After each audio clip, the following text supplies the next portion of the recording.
Sorry about the interruption students. तो हम यहाँ पे डिस्कस क्या कर रहे थे कि जी यहाँ पे जो बॉन्ड्स होते हैं, राइट।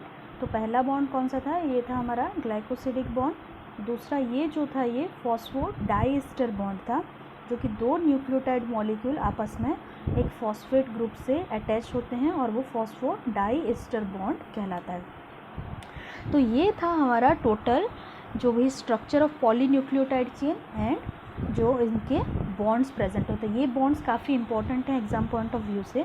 तो होप तुम लोगों को समझ में आ गया होगा।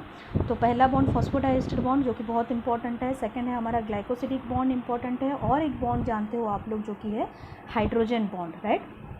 तो और हाइड्रोजन बॉन्ड्स जो होते हैं वो किन में प्रेजेंट होता है, यहाँ पे जो थोड़ा सा डायग्राम में मैं समझाने का कोशिश कर रही थी। दो पॉलीन्यूक्लियोटाइड चेन्स होते हैं जो कि आपस में जुड़े हुए बाइंड होते हैं, राइट। इस यहाँ से इधर से ये डायग्राम में आप लोगों को अच्छे से समझ में आ जाएगा। यहाँ पे जो डायग्राम है इस पर फोकस करना। यहाँ पे सारे बॉन्ड्स के बारे में दिया हुआ है और यहाँ पे जो बॉन्ड्स हैं ये कौन कौन से बॉन्ड्स दिख रहे हैं आप लोगों को।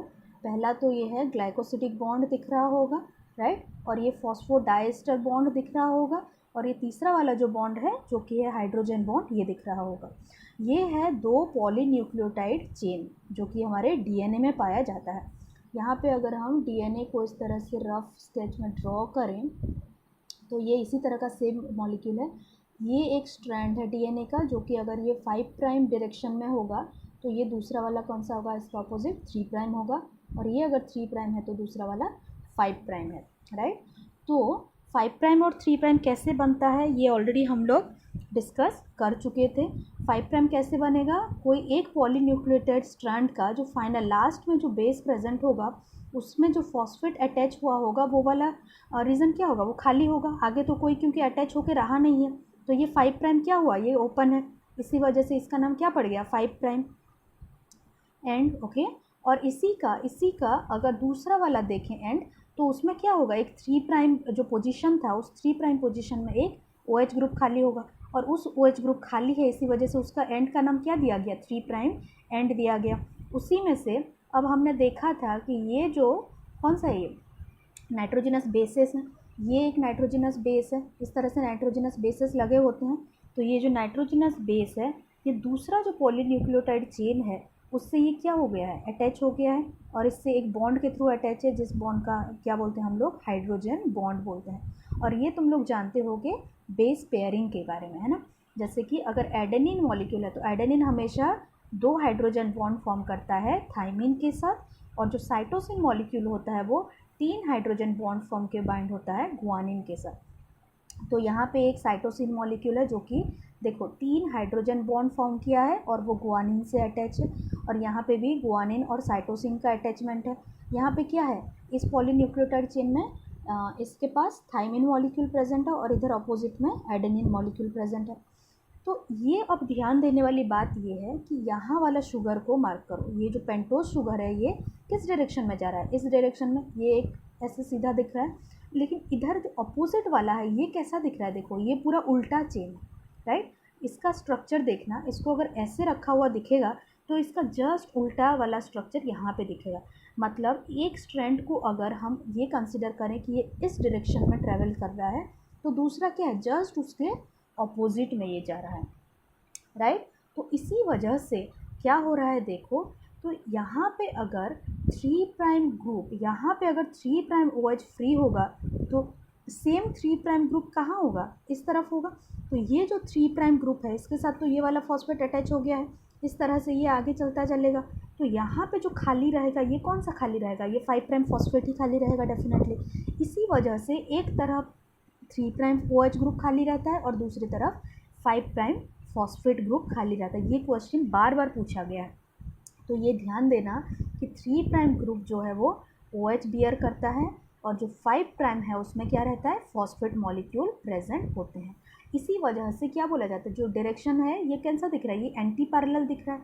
तो इसी वजह से बोला जाता है कि डीएनए जो पॉलीन्यूक्लियोटाइड चेन है, 2 पॉलीन्यूक्लियोटाइड चेन एंटी पैरेलली एक दूसरे से बाइंड होके रहते हैं, राइट। ये रहा, ये एंटी पैरेलल है, एक 5 प्राइम से 3 प्राइम डायरेक्शन में जा रहा है और एक स्ट्रैंड जो है वो 3 प्राइम से 5 प्राइम डायरेक्शन में आ रहा है। एंटी पैरेलली ये बॉन्डेड हैं और दो पॉलीन्यूक्लियोटाइड चेन आपस में अंदर की तरफ हाइड्रोजन बॉन्ड से ये जुड़े हुए होंगे। एक एडेनिन अगर है तो वो थायमिन से डबल बॉन्ड से जुड़ा होगा, थायमिन एडेनिन से ये भी डबल बॉन्ड, और गुआनिन और साइटोसिन आपस में ट्रिपल हाइड्रोजन बॉन्ड से ये जुड़े होंगे। दूसरा एक चीज़, बहुत अच्छा चीज़ एनसीईआरटी में लिखा है कि जो डीएनए मॉलिक्यूल होते हैं उसका जो बैकबोन है वो फॉस्फोडाइएस्टर बॉन्ड से बना हुआ होता है। अब बैकबोन क्या होता है किसी भी चीज़ का? बैकबोन मतलब जो सपोर्ट सिस्टम है ना, जो उसको सपोर्ट करके रखेगा, उसको स्ट्रक्चर को इंटैक्ट करके रख रहा है। तो यहाँ पे देखना, ये जो मॉलिक्यूल है ये लैडर के जैसा दिख रहा है कि नहीं, इस तरह का ये लैडर दिख रहा होगा। तो ये जो लैडर होता है, लैडर का जो जो लकड़ी जो दिया जाता है ना, वो तो उसका बैकबोन है। अगर उसको खोल देंगे तो इसका कोई मतलब ही नहीं रहेगा, राइट। तो उसी तरह से ये डीएनए मॉलिक्यूल का जो बैकबोन है वो कौन बनाता है? Phosphodiester bond. ये यहाँ पे अगर देखें तो ऐसा दिख रहा होगा, ये फॉस्फोडाइएस्टर बॉन्ड से ये सारा कुछ बॉन्डेड होगा और अंदर वाला जो ये है ये सारा कुछ हाइड्रोजन बॉन्ड से बना होगा। ये एक इम्पॉर्टेंट चीज़ जो है वो आपके एनसीईआरटी में लिखा हुआ है, ओके। और एक चीज़ है, DNA is a polar molecule और ये पोलैरिटी शो करता है। पोलैरिटी का मतलब यहाँ पे क्या होगा, यहाँ पे अगर देखें ये दो पॉलीन्यूक्लियोटाइड चेन को, पोलैरिटी का मतलब एक डायरेक्शन शो करता है। ये डायरेक्शन मतलब एक डायरेक्शन, एक स्ट्रैंड का डायरेक्शन अगर 5 प्राइम से 3 प्राइम की तरफ जा रहा है तो दूसरे स्ट्रैंड का डायरेक्शन हो जाएगा हमारा 3 प्राइम से 5 प्राइम की तरफ, ओके। तो ये टोटल अभी तक हमने जो डिस्कशन किया है ये है पॉलीन्यूक्लियोटाइड चेन के बारे में, डीएनए का पॉलीन्यूक्लियोटाइड चेन। अब ये पूरा का पूरा जो स्ट्रक्चर है इसको जानने के लिए बहुत सारा एक्सपेरिमेंट किया गया था, जैसे कि हमारा एक्सरे क्रिस्टलोग्राफी और एक्सरे डिफ्रैक्शन टेक्निक जिसे बोलते हैं।